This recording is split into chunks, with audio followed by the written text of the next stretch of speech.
Hello friends, welcome back to my channel. मैं हूं आपकी फ्रेंड वर्षा। फ्रेंड्स, आज की इस वीडियो में हम बात करेंगे बीएड एंट्रेंस एग्जाम के कॉमर्स के प्रैक्टिस सेट की। चलिए फ्रेंड्स, वीडियो को स्टार्ट करते हैं। वीडियो आपको पसंद आती है तो वीडियो को लाइक कीजिए, अपने फ्रेंड्स के साथ शेयर कीजिए और किसी भी तरह की कोई भी क्वेरी हो तो जरूर बताइएगा। स्टार्ट करते हैं। रिजर्व बैंक ने संकीर्ण मुद्रा किसे माना है? अब हमें बताना है जो रिजर्व बैंक है उसने संकीर्ण मुद्रा किसको माना है। बैंक की मांग जमाओं को, डाकघर की मांग जमाओं को, धातु के सिक्कों व नोटों को या उपरोक्त में से कोई नहीं। तो देखिए फ्रेंड्स, बैंक की जो मांग जमाएं होती हैं वो संकीर्ण मुद्रा कहलाती है, यानी कि हम उसका ज्यादा यूज नहीं कर सकते, इसलिए इसको संकीर्ण मुद्रा कहा गया है। ऑप्शन ए यहाँ पे हमारा राइट आंसर है। नेक्स्ट क्वेश्चन पे आते हैं। सन 1969 में कितने बैंकों का राष्ट्रीयकरण हुआ? तो ये बहुत ही इंपॉर्टेंट क्वेश्चन है और बेसिक क्वेश्चन है, आपसे एग्जाम में पूछा जा सकता है। 14 बैंकों का, 15 बैंक का, 20 बैंक का या 30 बैंक का? तो इसका राइट आंसर है बी ए, 14 बैंकों का। और इसके बाद 1980 में जो राष्ट्रीयकरण हुआ था सेकेंड टाइम, वो हुआ था यहाँ पर अगर हम बात करें तो 6 बैंकों का। तो टोटल 20 बैंक का हुआ था राष्ट्रीयकरण उस टाइम में, ठीक है। तो 69 में हुआ था 14 बैंक का। तो ऑप्शन ए यहाँ पे हमारा राइट आंसर है। नेक्स्ट है, निम्न में से कौन सा सिद्धांत केंद्रीय बैंक के निदेशक सिद्धांतों में सम्मिलित नहीं है? तो देखिए फ्रेंड्स, यहाँ पे ऑप्शंस हैं साख नियंत्रण, जनता से प्रत्यक्ष बैंकिंग, मुद्रा चलन का अधिकार या फिर मौद्रिक नीति निर्धारित करना। तो फ्रेंड्स, अगर हम बैंक जो केंद्रीय बैंक यानी कि सेंट्रल बैंक है उसके फंक्शंस की बात करें तो जो हमारे साख नियंत्रण यानी गुडविल का जो कंट्रोल होता है वो इसका काम होता है, उसको कंट्रोल करके रखना। और मुद्रा चलन का अधिकार भी इसी को होता है, कौन सी मुद्रा चलेगी उसका पूरा अधिकार कौन कब इश्यू होनी है। और मौद्रिक नीति निर्धारण यानी कि जो हमारी मॉनेटरी पॉलिसी है उसको किस तरह से यूज किया जाए, क्या हो, कैसे पूरा प्रोसीजर हो, वो काम भी सेंट्रल बैंक का होता है। जबकि जनता से प्रत्यक्ष बैंकिंग ये इसका काम नहीं होता है, ना कि इसके निर्देशक सिद्धांतों में सम्मिलित होता है। तो ऑप्शन बी यहाँ पे हमारा राइट आंसर है। नेक्स्ट क्वेश्चन है, विश्व बैंक समूह में कौन सा संगठन सम्मिलित नहीं है? तो फ्रेंड्स, आपको विश्व बैंक के 5 समूह जो हैं वो उनके बारे में पता होना चाहिए। तो आप यहाँ पे नोट कर लीजिए। फर्स्ट है आईटीए, जो कि देखिए यहाँ पे मेंशन है। फिर आता है हमारा सेकंड आईएफसी, थर्ड आता है हमारा मीगा, जिसकी फुल फॉर्म होती है multilateral investment guarantee agency. IFC की होती है इंटरनेशनल फाइनेंस कॉर्पोरेशन। आईडीए की होती है इंटरनेशनल डेवलपमेंट एसोसिएशन। थर्ड आता है आईसीएसआईडी, इसकी फुल फॉर्म होती है international centre for settlement of investment dispute. Next आता है हमारा फिफ्थ, जो कि हमारा बीपा, BIPA, इसकी फुल फॉर्म होती है bilateral investment protection and promotion agreement. तो आपने देखा IBRD, IFC और आईडे ये सब था। IBRD जो है जिसको हम वर्ल्ड बैंक के नाम से भी जानते हैं। तो फ्रेंड्स, यहाँ पर क्या नहीं था, वो था IMF। तो ऑप्शन सी यहाँ पे हमारा राइट आंसर हो जाएगा। आई होप ये भी आपको क्वेश्चन क्लियर हुआ होगा। नेक्स्ट है, साख निर्माण का आधार क्या है? अब हमें बताना है जो साख निर्माण है उसको क्या आधार बनाते हैं। केंद्रीय बैंक की व्युत्पन्न जमाएं, व्यापारिक बैंक में जनता की प्राथमिक जमाएं या फिर केंद्रीय बैंक में जनता की प्राथमिक जमाएं या उपरोक्त में से कोई नहीं। तो फ्रेंड्स, साख निर्माण का आधार कैसे होगा? जब व्यापारिक बैंक यानी कि जो हमारे कॉमर्शियल बैंक है उसमें ज्यादा से ज्यादा जमाएं होंगी, ज्यादा से ज्यादा लोग अपना जो अमाउंट है उसको डिपॉजिट करेंगे, मनी डिपॉजिट करेंगे, तो उससे साख निर्माण होता है कि हाँ, हमारे जैसे कि हम सबको पता है एसबीआई और जो अदर कॉमर्शियल बैंक है उसमें एसबीआई की जो गुडविल है वो सबसे ज्यादा है। क्यों? क्योंकि लोग सबसे ज्यादा ट्रस्ट करते हैं एसबीआई पे, सबसे ज्यादा डिपॉजिट करते हैं वहां पे अपना अमाउंट, सबसे ज्यादा अकाउंट वहां ओपन होते हैं। तो साख निर्माण का आधार होता है जनता की प्राथमिक जमाएं, जो जनता ज्यादा से ज्यादा कहाँ इन्वेस्ट करती है, इसलिए यहाँ पे ऑप्शन बी हमारा राइट आंसर हो जाएगा। केंद्रीय बैंक की प्राथमिक जमाएं केंद्रीय बैंक में अमाउंट जमा नहीं कर सकती, तो इसलिए ऑप्शन भी गलत हो जाता है। तो इसलिए ऑप्शन 4 भी गलत होगा, केंद्रीय बैंक की व्युत्पन्न जमा ये भी गलत है। तो ऑप्शन भी हमारा राइट आंसर हो जाएगा। नेक्स्ट क्वेश्चन है, बैंकिंग कंपनी निम्न में से क्या निर्गमित करती है यानी कि इश्यू करती है? केवल पूर्वाधिकार पूंजी, केवल समता पूंजी, समता व पूर्वाधिकार पूंजी या फिर सभी प्रकार की प्रतिभूतियां? तो फ्रेंड, बैंकिंग कंपनी की बात करें तो ये पूर्वाधिकार पूंजी नहीं इश्यू करती हैं, इसलिए ऑप्शन ये भी कट गया एंड ये भी, ये सिर्फ इश्यू करती हैं केवल समता पूंजी को, इसलिए ऑप्शन भी यहाँ पे हमारा राइट आंसर है। नेक्स्ट क्वेश्चन है, देखिए ये क्वेश्चन फिर से रिपीट हुआ है, 2014 में पूछा गया था और ये 12 में भी पूछा गया है, तो आप डायरेक्ट इसका आंसर बता देती हूँ, 20 का राइट आंसर है। नेक्स्ट है, कौन सा कार्य केंद्रीय बैंक का कार्य नहीं है? तो आपको केंद्रीय बैंक यानी कि सेंट्रल बैंक के सभी कार्य पता होने चाहिए। साख निर्माण, अंतिम ऋणदाता, नोट निर्गमन का अधिकार या फिर व्यापारिक बैंकों के नगद कोषों का संरक्षक। तो फ्रेंड्स ये देखिए यहाँ पर नोट निर्माण का एकाधिकार इसके पास होता है, तो ये सही है। व्यापारिक बैंकों के नगद कोषों का संरक्षक, ये भी सही है।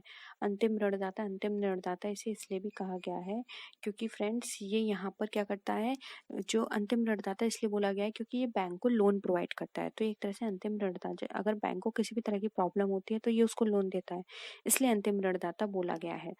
अब यहाँ पे साख निर्माण की बात आती है तो ये इसका कार्य नहीं है, क्योंकि फ्रेंड्स साख निर्माण का जो कार्य होता है वो इंडिविजुअल बैंक का खुद का कार्य होता है, इसलिए यहाँ पे इसका कोई रोल नहीं होता है, इसलिए यहाँ पे ऑप्शन ए राइट आंसर हो जाएगा। नेक्स्ट क्वेश्चन है यहाँ पर हमारा, रिजर्व बैंक के स्थान पर कौन सा बैंक केंद्रीय बैंक का कार्य करता है, या फिर आप ये भी बता सकते हैं कि इसमें से कौन सा बैंक हमारा केंद्रीय बैंक है यानी सेंट्रल बैंक है। ऑप्शन ए है central bank of India, state bank, सहकारी बैंक या पंजाब। तो friend central bank of India हमारा केंद्रीय बैंक की तरह कार्य करता है, ऑप्शन ए राइट आंसर है।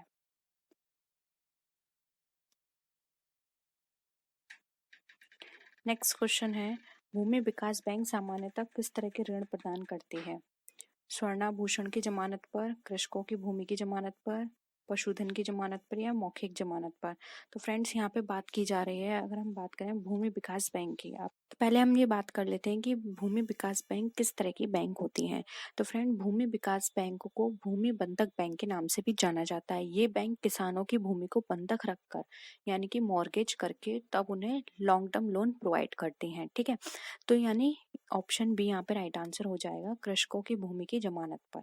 मैं आपको यहाँ पे इंग्लिश में भी थोड़ा थोड़ा समझाने की कोशिश कर रही हूँ, वैसे आप मैं जिस तरह की लैंग्वेज यूज कर रही हूँ आप उससे इजीली समझ सकते हैं कि भूमि विकास बैंक यानी कि लैंड डेवलपमेंट बैंक, जिसको लैंड मॉर्गेज बैंक भी बोलते हैं, ये लॉन्ग टर्म लोन प्रोवाइड करती है। जो भी चीज होती है, यानी कि हम ये बोल सकते हैं कि जो फार्मर्स होते हैं उनकी लैंड को मॉर्गेज करके उनको लॉन्ग टर्म लोन प्रोवाइड किया जाता है इसके अंदर। तो ऑप्शन बी यहाँ पे हमारा राइट आंसर है। नेक्स्ट क्वेश्चन है, किस बैंक को मिश्रित पूंजी बैंक भी कहते हैं? अब फ्रेंड्स यहाँ पे बात की जा रही है मिश्रित पूंजी बैंक की। तो देखिए यहाँ पर ऑप्शंस हैं, अनुसूचित बैंक, गैर अनुसूचित, व्यापारिक बैंक और फिर बाद में से कहा गया है इनमें से कोई नहीं। तो फ्रेंड्स यहाँ पर मिश्रित पूंजी बैंक कहलाते हैं हमारे ऑप्शन नंबर सी, जिसको बोलते हैं व्यापारिक बैंक। अब फ्रेंड्स इसको मिश्रित पूंजी बैंक इसलिए कहा जाता है क्योंकि इसके अंदर दो तरह के बैंक शामिल होते हैं, जिसको बोलते हैं शेड्यूल बैंक और नॉन शेड्यूल बैंक। अब शेड्यूल बैंक और नॉन शेड्यूल बैंक जो होती हैं, इसको हम थोड़ा सा डिस्कस कर लेते हैं। फ्रेंड्स शेड्यूल बैंक वो बैंक होते हैं जो कि रिजर्व बैंक एक्ट 1934 की जो सेकंड लिस्ट होती है उसमें इंक्लूड की गई है या फिर उनको उसमें जगह दी गई है।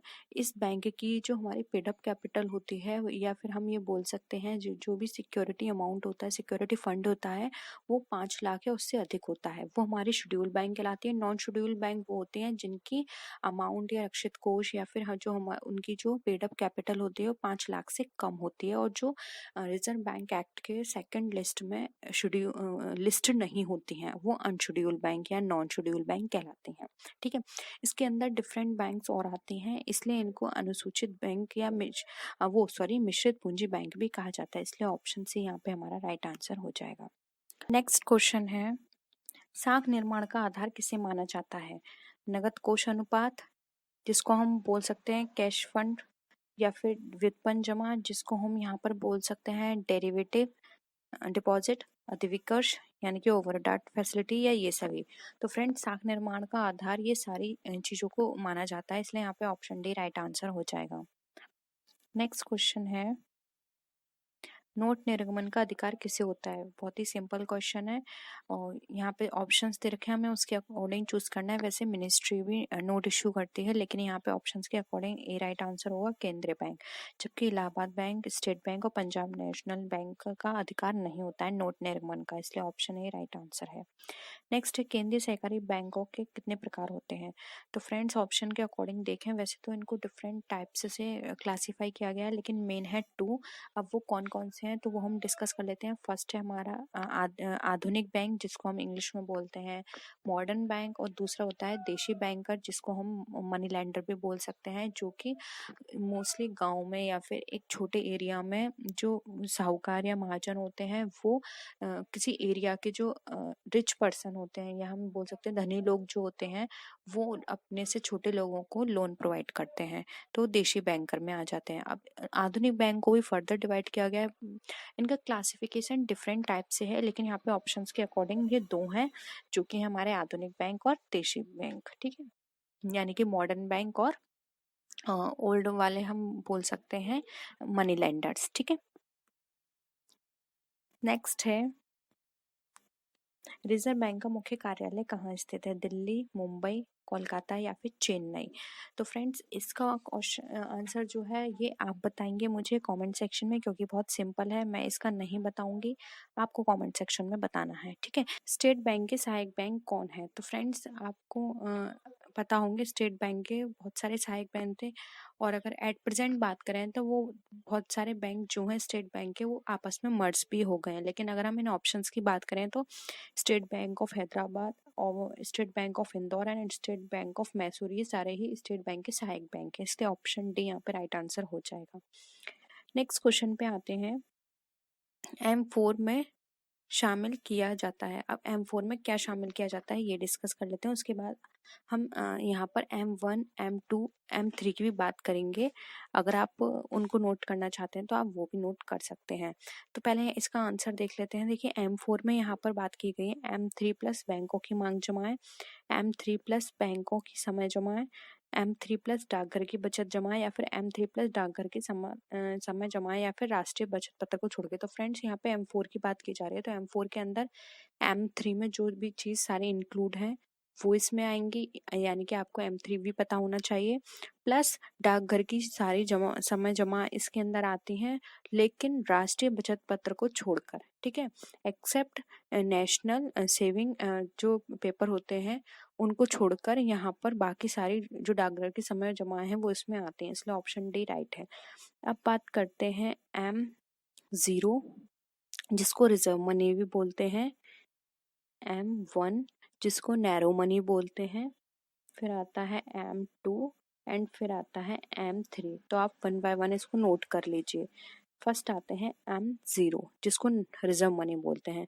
तो फ्रेंड्स इसके अंदर इंक्लूड किया जाता है currency in circulation plus banks deposit, ठीक है, with the RBI plus other deposit with RBI, यानी कि जो उस टाइम करेंसी सर्कुलेशन में होगी वो, उसके साथ साथ जो भी बैंक डिपॉजिट होगी RBI के साथ में वो, एंड थर्ड आएगा अदर डिपॉजिट, जो कि अदर डिपॉजिट है RBI के साथ में। ये 3 चीज MO यानी कि रिजर्व मनी के अंदर आती है, ठीक है। अब हम बात करते हैं M किसकी 1 की। तो देखिए M1 जिसको नैरो मनी भी बोलते हैं, इसमें आती है, मैं शॉर्ट में लिख देती हूँ, currency with the public plus demand deposit with the banking system plus other deposit with the RBI, ठीक है। क्या है? Currency with the public plus demand deposit with the banking system plus other deposit with the RBI, ठीक है। अब आता है M2। M2 में क्या क्या शामिल है? M2 में आता है M1 प्लस, यानी कि M1 की सारी चीजें plus saving deposit of post office savings bank, saving deposit of post office, कौन से? सेविंग्स बैंक, ठीक है, post office of saving banks. ये M किसका 2 का पार्ट है। अब आते हैं हम M3। M3 को क्या बोला जाता है? Broad money. नोट कर लीजिए, M3 को बोला जाता है ब्रॉड मनी।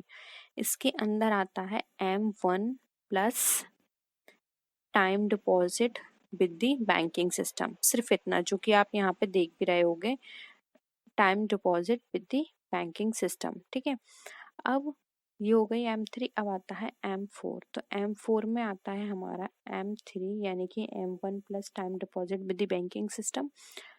ठीक है, अब यहाँ पर M3 प्लस ऑल डिपॉजिट्स, जो नीचे लिखा है ना डाकघर की समझ all deposits of post office of saving banks excluding national saving certificate, ये लिखा है ना राष्ट्रीय बचत पत्र को छोड़कर, तो एक्सक्लूडिंग नेशनल सेविंग सर्टिफिकेट्स। ठीक है, तो ये हमारा यहाँ पे ऑप्शन डी राइट आंसर हो जाएगा। आई होप ये आपको क्लियर हुआ होगा। नेक्स्ट आते हैं, भारत में नोट निर्गमन व्यवस्था आधारित है। स्वर्ण जमा योजना, सामान्य जमा योजना, आनुपातिक रिजर्व प्रणाली या फिर न्यूनतम रिजर्व प्रणाली। तो फ्रेंड, नोट निर्गमन यानी कि हम यहाँ पे बात करें मनी इश्यू की, तो वो किस पे आधारित होती है? वो आधारित होती है हमारी न्यूनतम रिजर्व प्रणाली यानी कि मिनिमम रिजर्व सिस्टम पर। ठीक है, तो ऑप्शन डी राइट है। अब आप ये जान लीजिए इसका क्या सिस्टम होता है। तो फ्रेंड्स, मैं आपको बता दूं, इसमें 200 करोड़ की एक तरह से अगर हम कहें तो इसमें सेविंग वो रिजर्व रखा जाता है 200 करोड़ का। ठीक है, अब ये 200 किस तरह से डिवाइड होते हैं? 115 यानी 115 करोड़ के गोल्ड कॉइन होते हैं, या फिर गोल्ड हम बुलियन भी बोल सकते हैं। क्या? बुलियन, गोल्ड कॉइन या फिर गोल्ड बुलियन, या फिर गोल्ड बुलियन होता है 115 करोड़ का। और जो रेस्ट होती है वो होती है हमारी फॉरेन करेंसी। रेस्ट हमारा कितना बचे? 85 करोड़, उसकी होगी हमारी फॉरेन करेंसी रखी जाती है। ठीक है, तो ये हमारा न्यूनतम रिजर्व प्रणाली यानी कि मिनिमम रिजर्व सिस्टम का ये मेथड होता है। 200 करोड़ रखे जाते हैं रिजर्व के रूप में, जिसमें 115 गोल्ड कॉइन हो सकते हैं या गोल्ड बुलियन हो सकते हैं, और जो रिमेनिंग 85 करोड़ होते हैं उसकी फॉरेन करेंसी रखी जाती है। ठीक है, नेक्स्ट है, विदेशी विनिमय बैंकों से आशय उनसे है। अब विदेशी विनिमय से क्या आशय है? जो बैंक साधारण बैंकिंग कार्य करते हों, जो विनिमय बिलों का क्रय विक्रय करते हों, जो विदेशी व्यापार के लिए वित्त की व्यवस्था करते हों, या फिर उपरोक्त सभी। तो फ्रेंड्स, यहाँ पे अगर आप थोड़ा कंफ्यूज हो रहे हो फर्स्ट ऑप्शन को लेके, तो आप पहले सेकेंड एंड थर्ड ऑप्शन देखिए। इसमें लिखा है जो विनिमय बिलों का क्रय विक्रय करते हैं, तो ये बिल्कुल करेक्ट है। जो विदेशी व्यापार के लिए वित्त की व्यवस्था करते हैं, ये भी करेक्ट है। तो जब दो करेक्ट है, और फ्रेंड्स देखिए, ये विनिमय बैंक की बात की जा रही है, तो साधारण बैंकिंग कार्य ये करेंगे ही करेंगे, इसलिए यहाँ पे ऑप्शन ए भी करेक्ट हो जाता है। इसलिए यहाँ पे ऑप्शन डी हमारा राइट आंसर हो जाएगा। नेक्स्ट आते हैं, रिजर्व बैंक ऑफ इंडिया की स्थापना कब हुई थी? 1 अप्रैल 1957 या फिर 1 अप्रैल 1950, 1 अप्रैल 1938 या फिर 1 अप्रैल 1935। तो यहाँ पे स्थापना की बात की गई है, तो ये स्थापना हुई थी 1 अप्रैल 1935 में। तो ऑप्शन डी यहाँ पे हमारा राइट आंसर है। नेक्स्ट है, साख पूंजी की उत्पत्ति नहीं करती है, यह केवल इस बात को निश्चित करती है कि वह पूंजी किसके द्वारा प्रयोग में लाई जाएगी। यह कथन किसका है? तो ये बहुत ही फेमस स्टेटमेंट है। इसका आंसर आप मुझे बताएंगे ये किसके द्वारा दिया गया है स्टेटमेंट। ठीक है, तो आप इसका आंसर कमेंट सेक्शन में जरूर बताइएगा। नेक्स्ट आते हैं, भारतीय औद्योगिक वित्त निगम की स्थापना कब की गई? 1 जुलाई 1948, 2 जुलाई 1948, 1 जुलाई 1938 या फिर 6 जुलाई 1935 में। तो यहाँ पे फ्रेंड्स बात करें भारतीय औद्योगिक वित्त निगम की, तो फ्रेंड्स भारतीय औद्योगिक वित्त निगम, जिसको इंग्लिश में industrial finance corporation of India limited भी बोलते हैं, इसकी स्थापना की गई थी 1 जुलाई 1948 को। तो ऑप्शन ए यहाँ पे हमारा राइट आंसर है। अब फ्रेंड्स, अगर हम बात करें इसके ऑब्जेक्टिव की, तो इसका मेन ऑब्जेक्टिव ये है कि जो भी हमारी इंडस्ट्री है उसको मिडिल टर्म, या फिर हम ये बोल सकते हैं जो हमारा जो एक होता है शॉर्ट टर्म, एक होता है मीडियम टर्म, और एक होता है लॉन्ग टर्म। तो ये हमें medium and long term loan provide करती है, ये शॉर्ट टर्म लोन प्रोवाइड नहीं करती है। ठीक है, तो आप यहाँ पे मेंशन कर सकते हैं medium term and long term, ये दो तरह के लोन हमें प्रोवाइड करती है। किसको? इंडस्ट्री को। आप नाम से भी देख सकते हैं, औद्योगिक की बात की जा रही है तो इंडस्ट्री को प्रोवाइड करती है। ठीक है, तो आप इससे भी अंदाजा लगा सकते हैं। नेक्स्ट है भारत सरकार का विदेशी ऋण लगभग कितना है। तो फ्रेंड्स हमें यहाँ पे ऑप्शंस के अकॉर्डिंग बात करनी है, क्योंकि एट प्रेजेंट बात करेंगे तो अब ये ज़्यादा हो सकता है, लेकिन अगर हम ऑप्शंस के अकॉर्डिंग देखें तो यहाँ पर इसका राइट आंसर होगा ए $100 बिलियन। ठीक है। नेक्स्ट है निम्न में से कौन सा कार्य रिजर्व बैंक के लिए वर्जित है। अब यहाँ हमें बताना है रिजर्व बैंक के लिए कौन सा कार्य इसमें से नहीं है। तो देखिए यहाँ पे फर्स्ट ऑप्शन हमें दे रखा है सरकारी बैंकर का कार्य करना, रिजर्व बैंक द्वारा प्रतिभूति रहित ऋण प्रदान करना, विदेशी केंद्रीय बैंकों में खाता खोलना या फिर नोट निर्गमन करना। तो फ्रेंड्स यहाँ पे अगर हम बात करें तो ये रिजर्व बैंक सरकारी बैंकर का कार्य करता है, विदेशी केंद्रीय बैंकों में खाता भी खोलता है, नोट निर्गमन भी करता है, लेकिन जो काम ये नहीं करता है वह है रिजर्व बैंक द्वारा प्रतिभूति रहित ऋण प्रदान करना। ठीक है, तो ऑप्शन बी यहाँ पे राइट आंसर है। इसके कुछ और कार्य भी हैं, मैं आपको वन बाय वन जल्दी से बता देती हूँ। जैसे कि देखिए नोट निर्गमित करना, सरकार का बैंकर के रूप में काम करना, बैंकों का बैंकर, विनिमय दर को स्थिर रखना, साख नियंत्रण करना, साख बनाना नहीं। कल जो हमने क्वेश्चन किया था उसमें ये था कि साख किस तरह से बनाता है, तो यहाँ पे बनाने वाला क्वेश्चन नहीं है, साख निर्माण करने का नहीं है, साख को नियंत्रण करने का कार्य होता है इसका। समाशोधन गृह का कार्य करना, कृषि साख की व्यवस्था करना, औद्योगिक वित्त की व्यवस्था करना, बिल बाजार का विकास करना, प्रशिक्षण व्यवस्था करना और आंकड़ों का संकलन व प्रकाशन करना, ये सारे काम एक केंद्रीय बैंक या फिर हम बोल सकते हैं रिजर्व बैंक के होते हैं। ठीक है, आपने सारे नोट कर लिए होंगे, नहीं तो आप वीडियो बैक करके उसको फिर से देख सकते हैं। नेक्स्ट है भारतीय औद्योगिक विकास बैंक का उद्देश्य क्या है।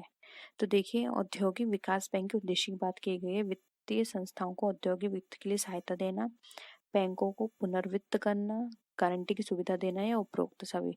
तो यहाँ पे भारतीय औद्योगिक विकास बैंक की बात की जा रही है, जिसको बोलते हैं हम national industrial development corporation, bank of India, Vikas bank, bank of India. तो देखिए यहाँ पे इसकी स्थापना फर्स्ट आप नोट कर लीजिए, अगर क्वेश्चन आता है तो आपको पता होना चाहिए, 1 जुलाई 1964 को हुई थी इसकी। ठीक है, अब यहाँ पर बात की जा रही है इसके उद्देश्य की। तो देखिए फ्रेंड्स यहाँ पर ऑप्शन ए जो है वो करेक्ट है, औद्योगिक वित्त के लिए सहायता करते हैं, पुनर्वित्त भी देते हैं और गारंटी सुविधा भी देते हैं, इसलिए ऑप्शन डी राइट आंसर हो जाएगा।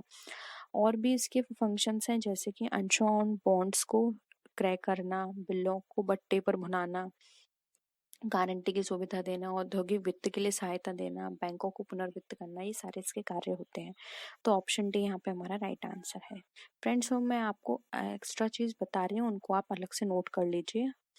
रिजर्व बैंक का राष्ट्रीयकरण यानी कि नेशनलाइजेशन वो कब हुई, आपको पता है, अभी मैंने बताया था 1 अप्रैल 1935 में तो ये स्टैब्लिश हुई थी 35 में, तो उसके बाद ये नेशनलाइज हुई होगी। तो देखिए यहाँ पे ऑप्शन ये कट जाता है, ऑप्शन ये कट जाता है, क्योंकि इतना टाइम पीरियड ये तो होगा ही नहीं, क्योंकि 1935 में तो स्टैब्लिश हुई है। ठीक है, अब बचते हैं 59 और 49।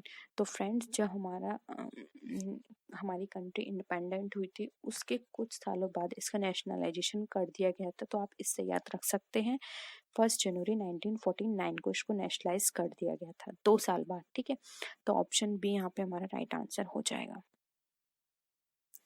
नेक्स्ट क्वेश्चन है सहकारी समितियां अपने लाभ का कौन सा भाग कोष में सुरक्षित रखते हैं, 1/2, 1/4, 3/4 या 5/2। तो यहाँ पे ऑप्शन बी राइट आंसर है, 1/4 भाग रखते हैं।